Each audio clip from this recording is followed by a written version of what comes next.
Olá, tudo bem? Eu sou Maria Rita Werneck e estamos começando mais um ADM Incast, o podcast que te mostra que a administração está em tudo.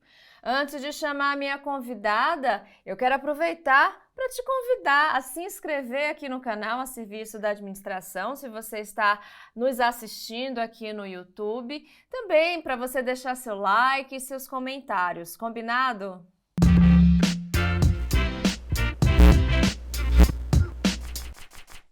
Hoje, no nosso programa, vamos receber a administradora e gerente regional executiva de risco operacional e revisão de crédito na Rabobank, Ana Cláudia Nunes, para batermos um papo, Ana, sobre esse assunto, né? Controle de risco. Tudo bem, Ana? Seja muito bem-vinda. Tudo bem, Maria Rita. Obrigada pelo convite. Me senti muito honrada em participar. Imagina, o prazer é todo nosso e para a gente iniciar, né, aqui o nosso bate-papo, eu gostaria de entender um pouco mais sobre a sua demanda, né? Explica para a gente quais são as principais funções que uma gerente executiva de riscos operacionais e revisão de empréstimos tem no seu dia a dia profissional. Bom, vamos lá. Essas atividades, elas são complementares, né? Eu gosto muito, de ver dessa forma. Eu comecei atuando, eu já passei por várias áreas dentro do banco, mas comecei dentro, da área de loan review, antes de risco operacional, né? Que é a área de revisão de empréstimos. Então, são duas áreas que cuidam muito de fazer, garantir que os reguladores, os requerimentos estão sendo atendidos, que o banco está cumprindo com as políticas de risco. Então, num lado, eu tenho uma equipe, né, de risco operacional com 7 pessoas, e aí a gente atua dentro de verificar toda a parte de riscos e controles do banco todo, e na parte de revisão de empréstimos, a gente atua num time um pouco menor, são 3 pessoas, mas aí é revisando especificamente no detalhe todo o processo de concessão de empréstimo, de crédito, né? E aí é um pouco mais robusto, mas na verdade as áreas ficam dentro da segunda linha de responsabilidade, né? Então, dentro da área de risk management, mas fazendo aí um desafio na checagem e para garantir que está todo mundo trabalhando como deveria. Agora, explica pra gente, existe alguma métrica, né, para vocês avaliarem quando uma linha de crédito pode ou não se tornar um risco para um cliente e possivelmente para o próprio banco, né?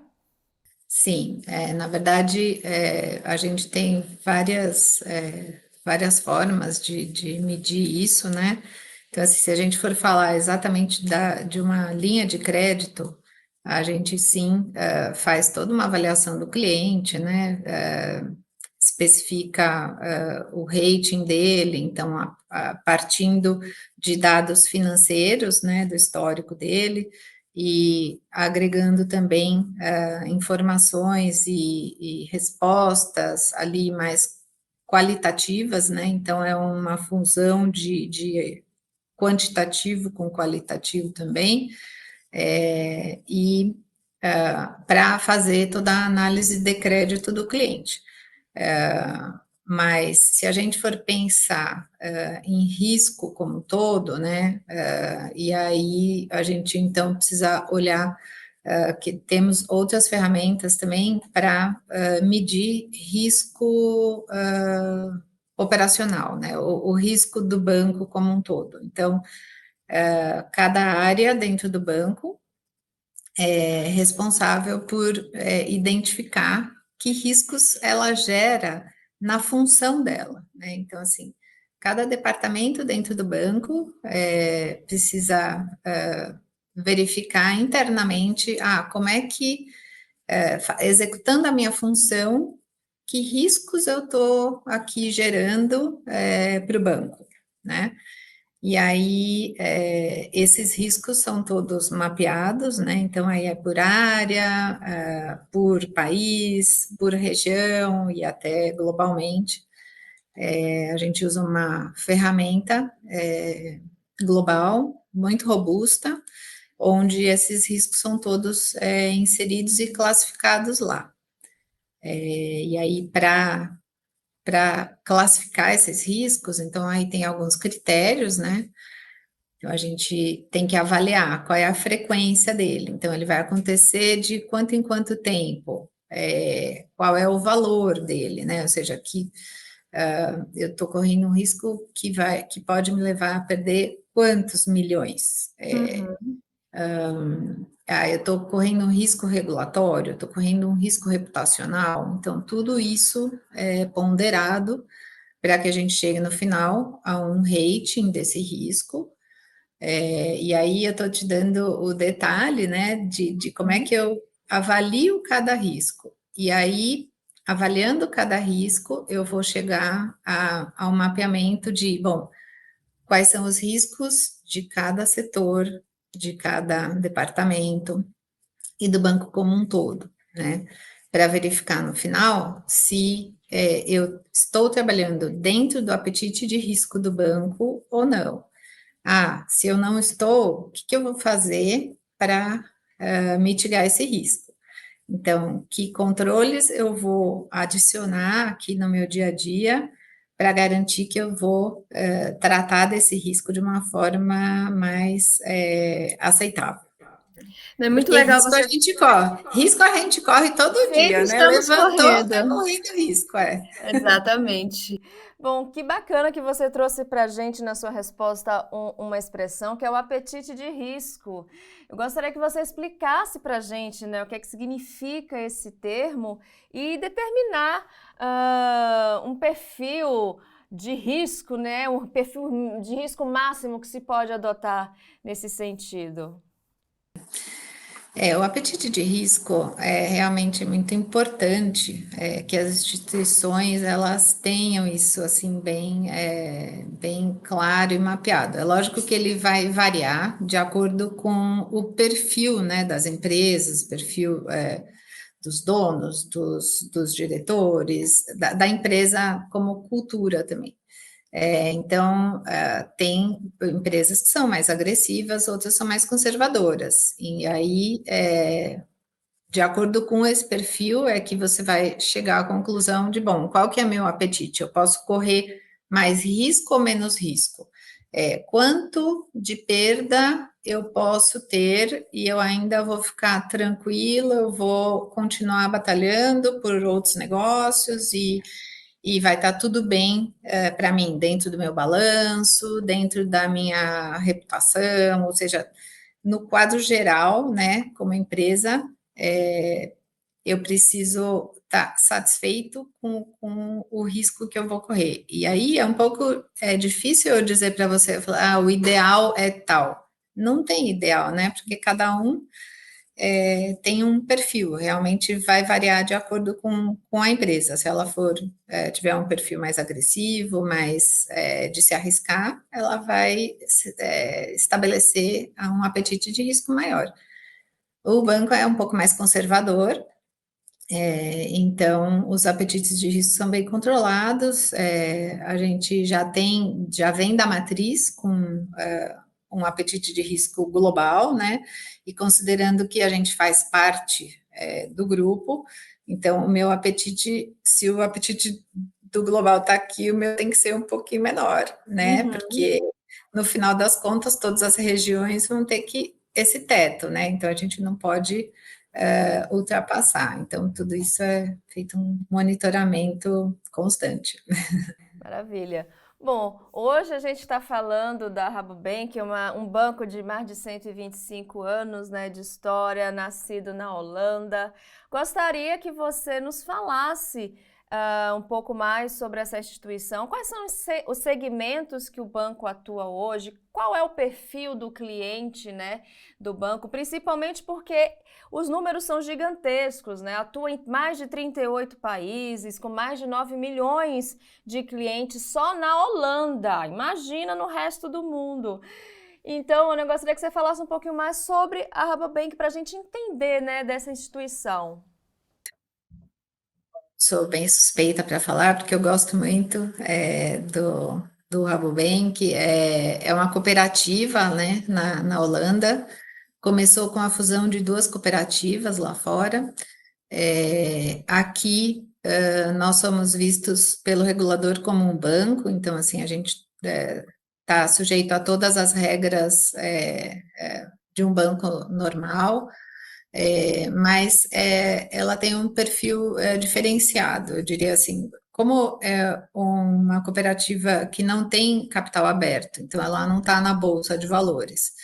Então, apesar disso, né, eu entendo que os bancos que têm capital aberto, eles acabam sendo mais pressionados, né, em relação às variações de mercado, às variações de resultados e tudo mais, por conta dos acionistas que estão aí distribuídos e de olho nos resultados, né. No caso da cooperativa, a gente não tem essas ações de mercado, mas a gente tem os membros, né, que são membros dessas cooperativas. Então, na verdade, o que seriam os acionistas para bancos aqui, né, no mercado local, lá são os pequenos fazendeiros, que são os membros dessa cooperativa.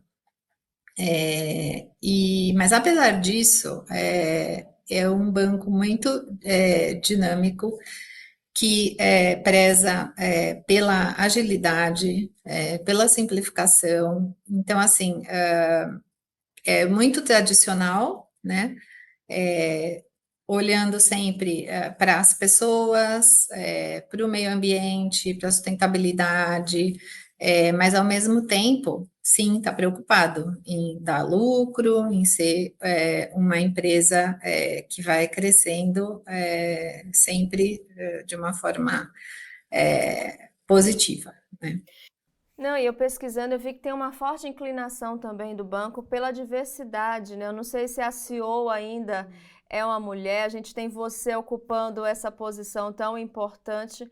Como é que é para você trabalhar numa instituição financeira cooperativa com essa inclinação à diversidade? E também saber se você já sofreu alguma questão por ser uma mulher ocupando o cargo que você ocupa. Olha, realmente, o banco é forte nessa questão de diversidade, preocupação em relação a isso, a inclusão de forma geral, né? A gente vai abordar aqui mais a questão das mulheres, mas no geral o banco se preocupa bastante com todo tipo de diversidade, inclusive etária, enfim, todas elas. Nem vou citar aqui, senão eu vou esquecer alguma coisa. Mas com relação às mulheres, eu acho que isso também foi um processo. Estou no banco há bastante tempo, né? Eu entrei aqui em 2002, então eu vi esse banco crescer aqui no Brasil, acompanhei, participei, ajudei, enfim, sou fã.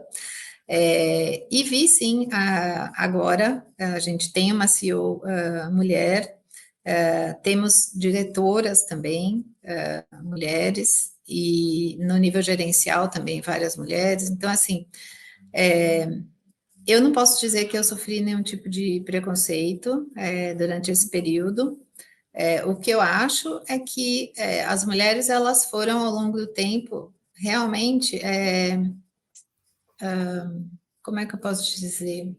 Acho que elas foram aproveitando as oportunidades que foram aparecendo, deixando a timidez de lado, deixando as questões de, puxa, mas eu tenho também que cuidar da minha casa, eu tenho também que cuidar dos meus filhos, e buscando um equilíbrio, mas sendo um pouco mais ousadas, né? Eu acho que realmente é isso. Eu acho que as mulheres foram aproveitando as oportunidades que foram aparecendo. Então, eu acho que essa é uma atitude, né, fundamental, porque eu acho que existe muita preocupação em que as mulheres elas são marginalizadas.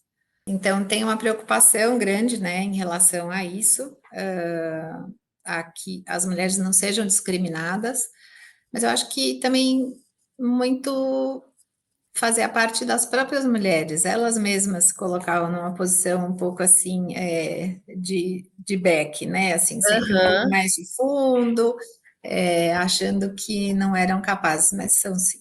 Você percebe que elas estão adotando mais protagonismo, né? Nas suas vidas. Perfeito, excelente. Que bom ouvir isso. Bom, a gente vai falar de muitos assuntos aqui. Com certeza a gente vai trazer mais informações sobre essa área, né, de controle de risco. Mas antes da gente partir, eu acho interessante a Ana explicar para a gente o que é uma empresa, ou melhor, o que é uma cultura de risco dentro de uma empresa, para a gente entender e a partir de então seguirmos aqui no nosso bate-papo. Acho que é bem importante, sim, porque a cultura de risco é justamente, eu acho que é a conscientização de todas as pessoas que trabalham no banco a respeito de risco mesmo. Então, independente delas fazerem parte da área de risk management, né, de gerenciamento de risco, sejam elas estando na área comercial, na fazenda, ali visitando, sendo um agrônomo, estando na contabilidade, estando em qualquer área dentro do banco, eu acho que as pessoas elas precisam ter ciência de que atuar como um banco e desenvolver as atividades que a gente desenvolve, fazendo os empréstimos, administrando tudo isso, isso envolve risco. E a cultura de risco é justamente ter essa consciência. E tendo essa consciência, as pessoas acabam conseguindo trazer a administração desses riscos para dentro do seu dia a dia, Uhum. fazendo com que você consiga monitorar os riscos. Então, por exemplo, antigamente, né, lá atrás, quando surgiu a área de risco operacional, eu nem atuava em risco operacional na época, eu lembro que era uma batalha, porque as pessoas não entendiam direito. Nossa, o que, que eles estão falando? Que risco é esse? Não, estou fazendo tudo certo aqui. Não vem dizer que eu estou fazendo alguma coisa Uhum. errada, né? E com o tempo, as coisas foram mudando. Eu acho que é um processo não é muito rápido, porque as pessoas precisam ver isso no seu dia a dia e ver que, bom, não é só importante eu fechar um bom negócio, um negócio rentável e seguro para o banco, mas eu preciso me preocupar com todo o entorno, eu preciso me preocupar se os documentos estão assinados, se estão registrados, se eles estão sendo controlados no sistema adequadamente, se o dado foi inserido certo. Então, assim, tem tantos detalhes que para você funcionar de uma forma efetiva, que as pessoas precisam estar preocupadas em ter tudo isso corretamente controlado, seja onde for. Então, quando a gente fala de cultura de risco, eu vejo que assim hoje a gente tem as três linhas de responsabilidade, a primeira, a segunda e a terceira. A primeira linha são a área comercial, né? E as áreas de suporte direto à área comercial. A segunda linha é onde está risco operacional, a área de loan review, que é de revisão de empréstimos, e tem a Uhum. terceira linha, que é a auditoria. Então, no passado, só a auditoria, por exemplo, é que podia fazer apontamentos.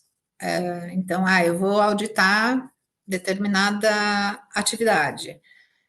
Então, essa atividade eu vi aqui, bom, isso, vocês estão fazendo certo, mas tem um ponto aqui que não está correto, eu vi um problema, eu vi algo, um defeito, né, no processo, Então eu vou te dar um finding, ou seja, eu encontrei alguma coisa de errado, né? Um finding, e você vai ter que estabelecer um plano de ação para você corrigir essa falha e tal, para continuar atuando.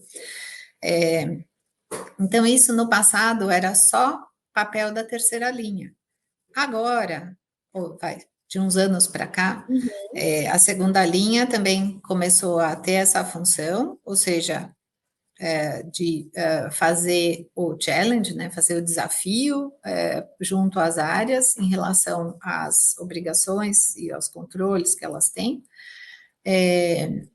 E isso chegou, inclusive, na primeira linha, né? Então, a própria linha de negócio, ela já tem a iniciativa de chegar ela mesma e falar assim, olha, eu tenho um self-finding aqui.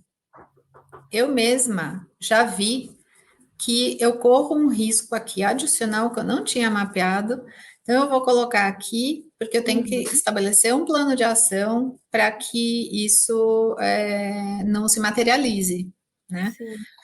Então, eu acho que é isso, na verdade, a cultura de risco é quando você coloca todo mundo em controle, né? Quando você consegue que todo mundo se preocupe com esse assunto. Maravilha. Agora tem uma situação que a gente está vivendo que é esse mundo incerto, né? A gente sabe, eu imagino, na verdade, que para você tomar atitudes, decisões mais assertivas, é bom você ter uma certa previsibilidade do que vai acontecer, entender um pouco o ambiente externo, uma antecipação. Como é que vocês estão desenvolvendo essa visão de manter uma análise, todo um conceito dentro dessa gestão de risco, dentro desse mundo que é tão imprevisível, tão inconstante? Como é que vocês podem manter uma unidade, né? Manter esse control que você acabou de nos dizer? É, é por isso, né? Porque o mundo é tão inconstante, tão cheio de Variáveis. novidades, variáveis e de risco, né? É que acho que as pessoas precisam sempre reportar os incidentes. Então, elas precisam reportar aquilo que acontece de errado, né? Por quê? Porque quando você consegue coletar essas informações ao longo do tempo, então você vai montando um histórico. E esse histórico te ajuda muito a entender, bom, por que que essa falha tem acontecido mais vezes? Como é que eu faço para evitar que isso continue acontecendo, ou evolua, ou tenha algum outro problema? Então, assim, a coleta de informações com relação a incidentes, ela é primordial para que você consiga evitar que as coisas saiam fora do seu controle, né? Além disso, é lógico, existem diversas políticas, tem os próprios reguladores, né, que nos fazem seguir muitas regras em relação a isso, justamente para garantir que o sistema financeiro seja robusto, né? Ah, e todo mundo quer, bom, os bancos eles querem emprestar e eles querem receber de volta, né?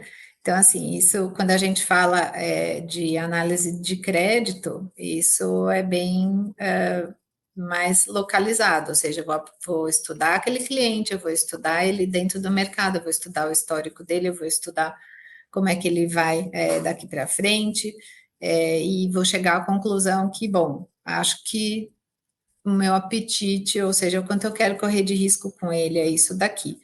E o banco, ele quer ajudar, ele quer fomentar, ele quer ajudar o crescimento, mas ele também quer garantir que ele receba os recursos de volta e depois financie de novo. Então, é assim que funciona o jogo, né? E a análise de risco, ela vê quanto tempo à frente? Tem como é que eu posso dizer, um período determinado, um período básico, um limite, né, melhor dizendo? Então, normalmente isso varia muito, as projeções financeiras, porque a gente analisa o passado, o presente, né, e o futuro, especialmente quando eu vou dar um empréstimo mais longo, né? Então, se eu estou pensando mais, em dar empréstimos de mais curto prazo, médio prazo, então minha projeção pode ser de 2, 3 anos, mas eu posso chegar a projetar até 7 anos, né? Uhum. É lógico que quanto mais distante, quanto maior o prazo da projeção, também mais difícil fica, porque às vezes você consegue ter uma sensibilidade maior e uma assertividade maior em relação às premissas, quando você está pensando mais no curto prazo, mas a hora que o prazo alonga muito, você já fica mais sujeito a outras variáveis. Mas que isso também é acompanhado, então, como você vai revisando periodicamente, então você revisa também as premissas que você usou naquela projeção. E ao longo do processo, isso pode ser reorganizado, readaptado. Sim, pode, mas vamos pensar que a gente pode rever a projeção, mas o dinheiro já foi dado, Sim, sim. né? E aí, se você deixou passar algum risco relevante, aí isso pode lá na frente trazer algum tipo de consequência, né? Sim. Então, é importante que você. A gente sempre trabalha com dois cenários, né? Que é uma projeção no cenário base e uma projeção com um cenário mais estressado, já pensando, bom, se diminuir um pouco essa margem do cliente, se tiver algum problema com câmbio, se tiver algum problema de redução de vendas, enfim, você pode fazer Uhum. N variáveis ali, mas estressando um pouco o cliente para ter certeza que, bom, mesmo assim, numa situação mais difícil para ele, ele ainda consegue gerar capital, ele ainda consegue gerar caixa para me repagar no período que a gente tem aqui estipulado. Então é bacana. Entendido. Bom, conta pra gente também uma linha que você segue. Você trabalha com agências de rating, né? Eu gostaria que você explicasse pra gente como é esse trabalho, o que é que são essas agências. Eu estou fazendo perguntas básicas, Ana, porque com certeza muita gente que está nos assistindo, às vezes está tendo o primeiro contato, né, com esse universo de gestão de risco, controle de risco, e eu quero trazer tudo para cá, tudo para o nosso programa. Tá bom. Na verdade, eu diretamente não trabalho com agências de rating. O banco, eu sei que consulta, às vezes, relatórios das Uhum. agências de rating para os clientes que têm, né, que são classificados por elas. Eu, inclusive, já trabalhei numa agência de rating, Foi, que legal. então Como foi isso? bacana. Foi num período que eu trabalhei antes. Meu primeiro trabalho foi num banco internacional também, europeu. Depois fui para um outro banco e aí recebi um convite para ir para uma agência de rating. Trabalhei pouco tempo lá, mas foi muito, muito enriquecedor. Foi bem bacana. E depois eu já vim para o Rabobank. Maravilha. Mas assim, eu acho que as agências de rating, elas têm um, um papel fundamental dentro do mercado financeiro, porque elas executam um trabalho muito sério, né? Em relação à avaliação e profundidade dos clientes que são classificados pela agência de rating. Então, assim, no caso do Rabobank, como o banco no Brasil e aqui na América Latina, ou seja, fora da Holanda, o banco tem o foco no agronegócio. E aqui no banco nós temos a linha de negócio que é o wholesale, né, que é o corporate, e o rural. No rural, não tem clientes que têm rating, né, de empresa Uhum. externa. Por isso que nós temos nosso próprio sistema de rating do banco. Sim. E mesmo do lado do wholesale, nem todos os clientes têm rating, de agência de rating. Então, por isso que eu digo que a gente não usa tanto as classificações, mas quando se trata de um cliente de capital aberto e grande, que temos vários aqui no wholesale, aí sim a gente também leva em consideração, faz uma comparação, enfim. Mas a gente segue uma metodologia de classificação de rating interna do banco. E o que é preciso, né, a empresa ter, o cliente ter para fazer parte, né, dessa agência, desse rate?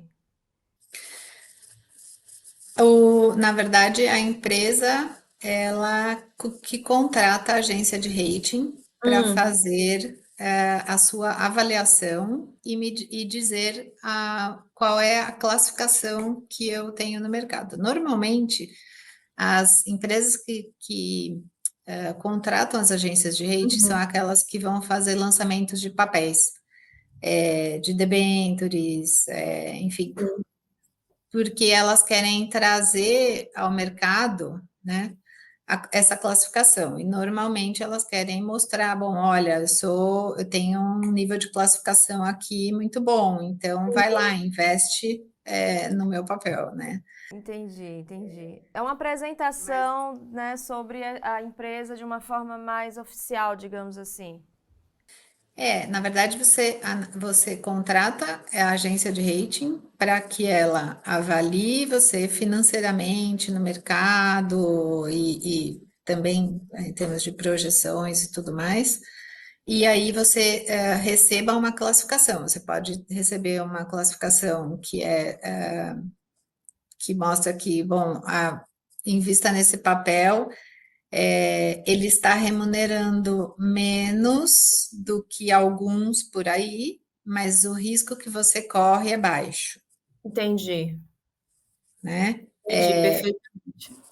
Mas pode também ter aqueles em que o resultado do rating não é tão bom e por isso você vê que ele está pagando um pouco mais, né? Uhum. E aí, como eles vão lançando esses relatórios periodicamente, então você vai avaliando ao longo do tempo, né? E aí, Entendi. de novo, depende do perfil do cliente, né? Se ele quer correr mais risco, ele vai atrás de papel, às vezes com um rating não tão bom, mas a remuneração é melhor. Então, Ó, entendi. Excelente explicação.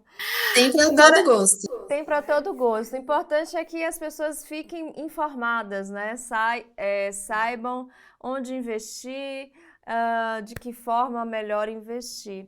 Bom, Ana, explica para a gente um pouco mais sobre o papel da governança corporativa nesse processo todo. Eu sei que existem os comitês de gestão de risco.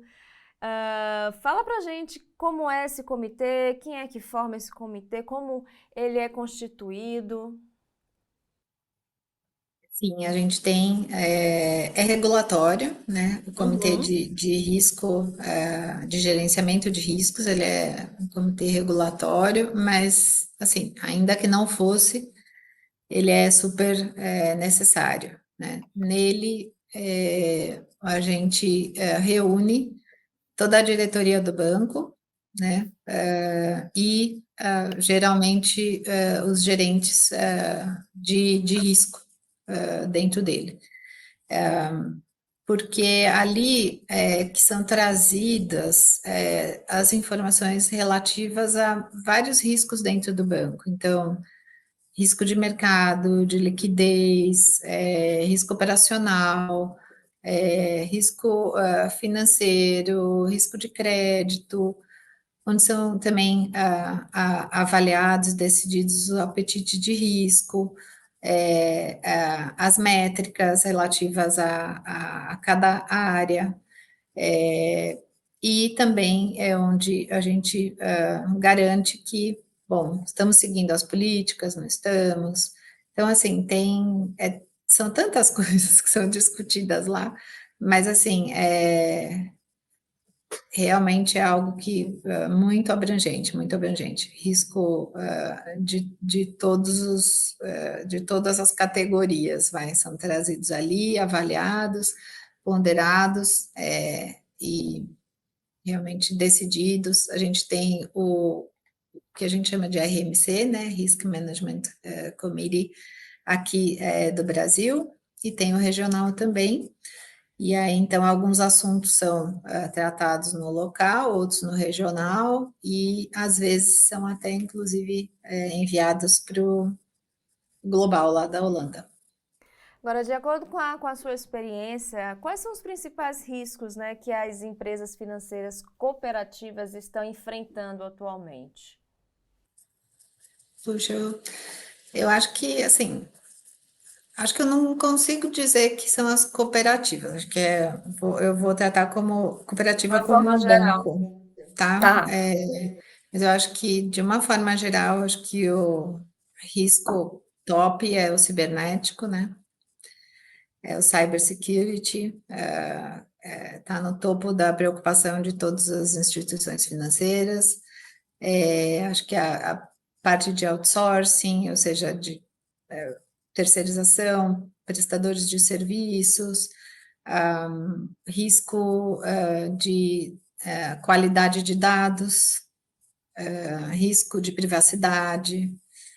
Então, assim, são vários, né? Mas eu diria que eu acho que os que ultimamente chamam mais atenção é o cyber security, outsourcing e qualidade de dados, data quality. No alto da minha ignorância, eu ia chutar inadimplência. Não é considerado mais um risco. Como é que vocês estão lidando, né? A gente está passando por variações aí na economia. Como é que fica a inadimplência nesse sentido? Não, a inadimplência é um risco, e aí a gente vai mais para o risco de crédito mesmo. Então, vamos lá. Eu acho que quando a gente avalia, eu tive um diretor que ele costumava falar uma coisa muito interessante, e eu acho que faz sentido e as pessoas guardam mesmo. Falou que o risco de crédito, a gente pode ver ele como sendo uma doença que você vai piorando, piorando ao longo do tempo. Ou, de repente, você encontra o remédio e você fica bom. Esses outros riscos que eu falei, por exemplo, o risco de cybersecurity, um ataque cibernético, ele vai até como parece um infarto, né? Porque se Uhum. acontece alguma coisa muito drástica de repente a instituição perde controle sobre as suas informações, é, é difícil, né? Lógico, tem vários mecanismos de garantia, né, em relação a isso. Então, a gente tem vários controles para evitar que isso aconteça, tanto na salvaguarda das informações ou de guardar isso em mais de um local, fazer testes em relação o que a gente chama de teste de penetração, ou seja, testes nos sistemas que a gente utiliza mesmo para ver se algum hacker teria a condição ou não de Sim. entrar na nossa instituição, né, com facilidade ou não. Então, assim, é bem robusto, né? A preocupação, ela existe no mercado como um todo, eu não estou nem falando do Rabobank, estou falando no mercado como um Uhum. todo.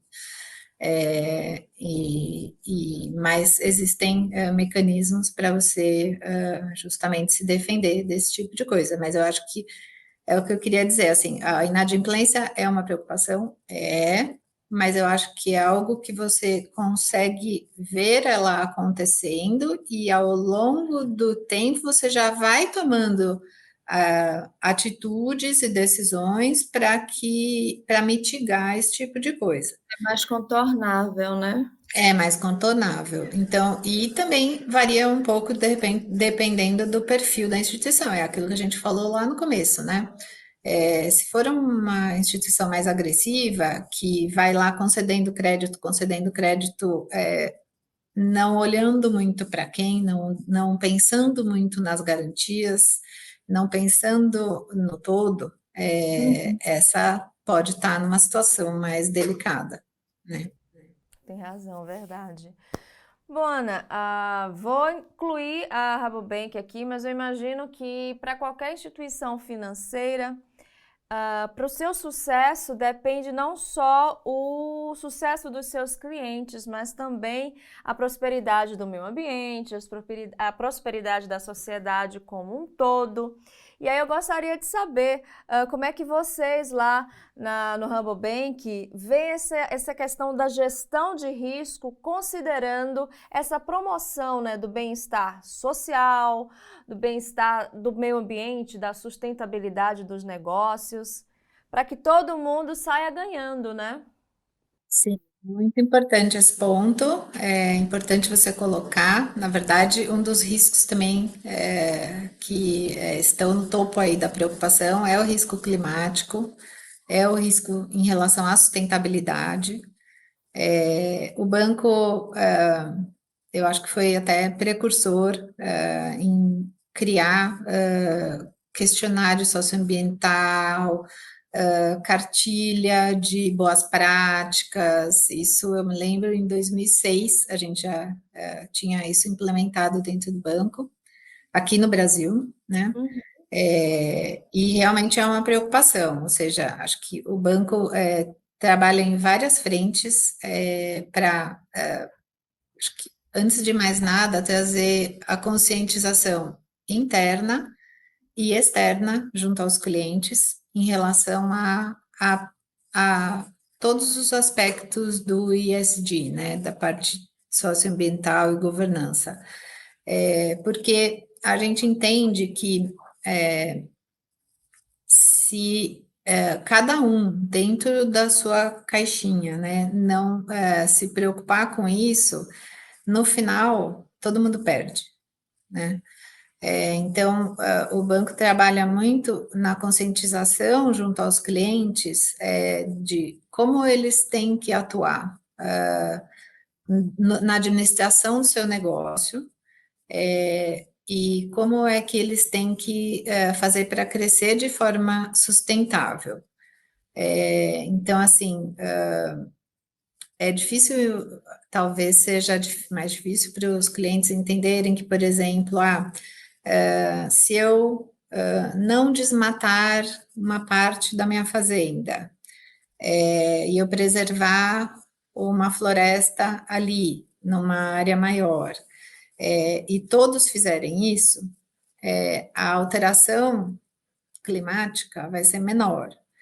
Com isso, eu vou garantir que a chuva venha no momento certo, né? E que eu tenha a produtividade que eu espero.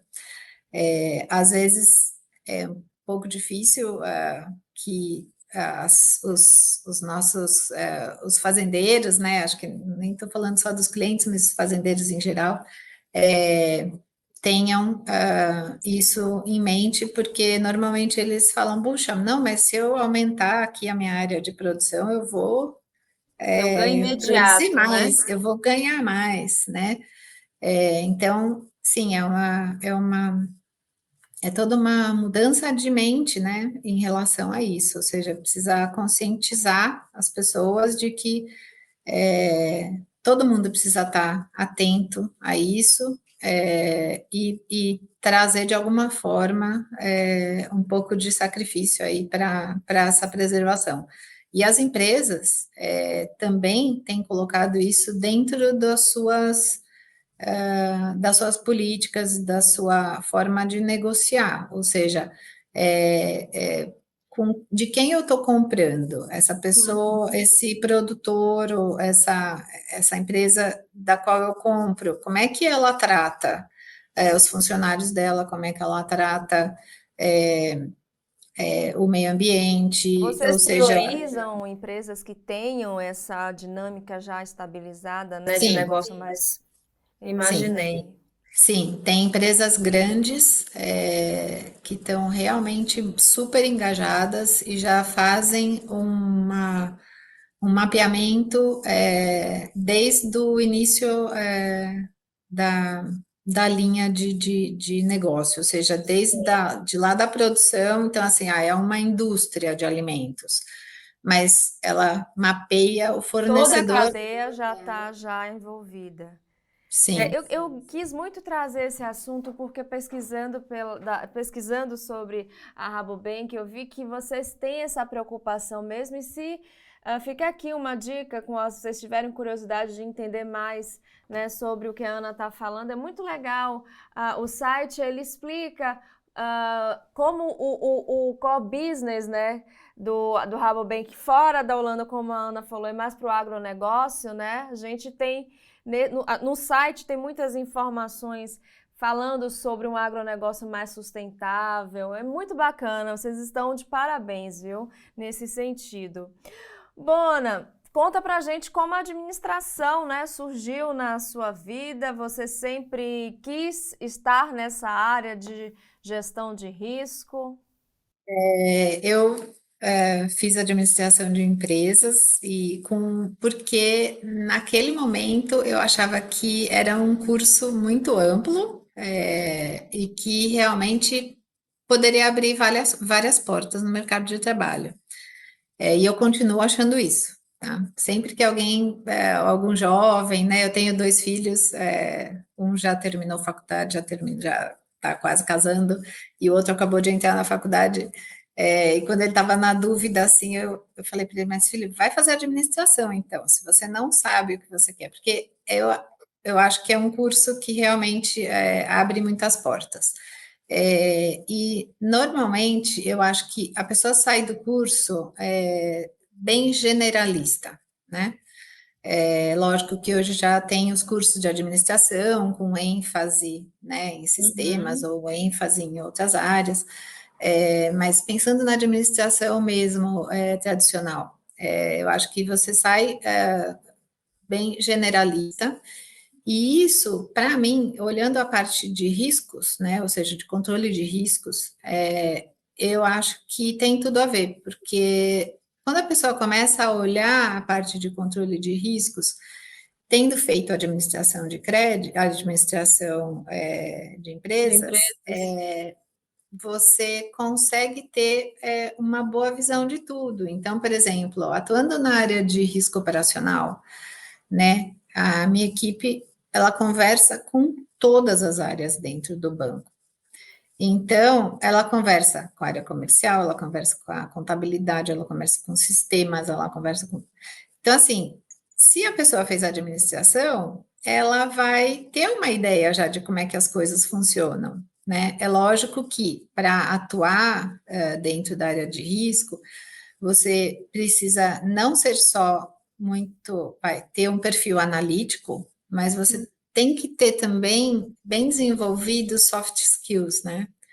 Você precisa ter essa questão de relacionamento, de entendimento, muito apurado, porque você vai estar sempre conversando com as pessoas, você precisa se comunicar bem para que você entenda o que é que elas fazem, por que é que elas fazem daquele jeito, enfim. Uhum. São habilidades que não são aprendidas nas faculdades, né, ao longo. Como é que você desenvolveu toda a sua capacidade de atuar nessa área, né? Você tem know-how para falar isso para a gente. Então, eu gostaria de entender um pouco como é que você construiu todas as suas habilidades. Bom, eu acho que eu contei com eu contei com a bênção, com a possibilidade de ter trabalhado em empresas muito boas, que se preocupavam bastante também com a formação do profissional, né? Uhum. Então, outros bancos que eu trabalhei e o Rabobank também agora se preocupam muito com o treinamento das pessoas. E aí é o treinamento não só técnico, né? Ou seja, para você atuar dentro da área que você trabalha, mas é o treinamento gerencial, é o treinamento como um todo. Nós, inclusive, damos treinamentos, né, para outras áreas em relação à parte de risco operacional e tudo mais. Então, assim, eu acho que são habilidades que ao longo do tempo você vai buscando, vai desenvolvendo. É lógico, você tem que ler, você tem que também aproveitar para aprender, né, com bons exemplos. Você precisou aprender, por exemplo, sobre soja, açúcar e outras culturas para estar dominando a tua área? Como é que foi essa parte? Eu precisei, porque realmente a gente precisa entender, né, se na época que eu era analista de crédito, né, logo que eu entrei no banco, e não entendia nada, como é que, assim, funcionava, né, a safra, e quando que colhia bem, quando que não colhia. Então, durante esse período, eu fiz um MBA em agronegócios, lá na Exalc, e foi super bacana, foi muito bom, porque daí trouxe uma complementação aqui para o meu conhecimento na área externa, mas internamente o banco tem uma área super boa de research, a gente fala, né, que é a área de pesquisa. Então, dentro desse departamento, nós temos especialistas em cada commodity. Uhum. E periodicamente eles fazem uma reunião, né, uma live interna, onde eles trazem como é que está indo a soja, como é que está indo o milho, como é que está indo a cana-de-açúcar, como é que está indo os fertilizantes, e então Muito assim, é bom, bem bacana. muito legal. Bom, a gente está quase chegando à nossa dica de leitura. Antes de eu pedir para Ana a dica que ela trouxe para a gente, Ana, uma curiosidade, né? Você só na Rabobank está há mais de 21 anos, está há 21 anos, e ficar muito tempo numa empresa hoje em dia é sinônimo de raridade, porque a gente vê muitos profissionais, inclusive de alta performance como você, buscando transitar pelo mercado de trabalho. E não é o seu caso, né? Você preferiu dar continuidade, construir uma carreira em uma empresa. Fala pra gente, como é passar tantos anos dentro de uma empresa, de uma instituição financeira multinacional, né? E que dica você dá para pessoas profissionais que também querem seguir esse mesmo caminho, né? Construírem carreiras dentro de uma mesma empresa.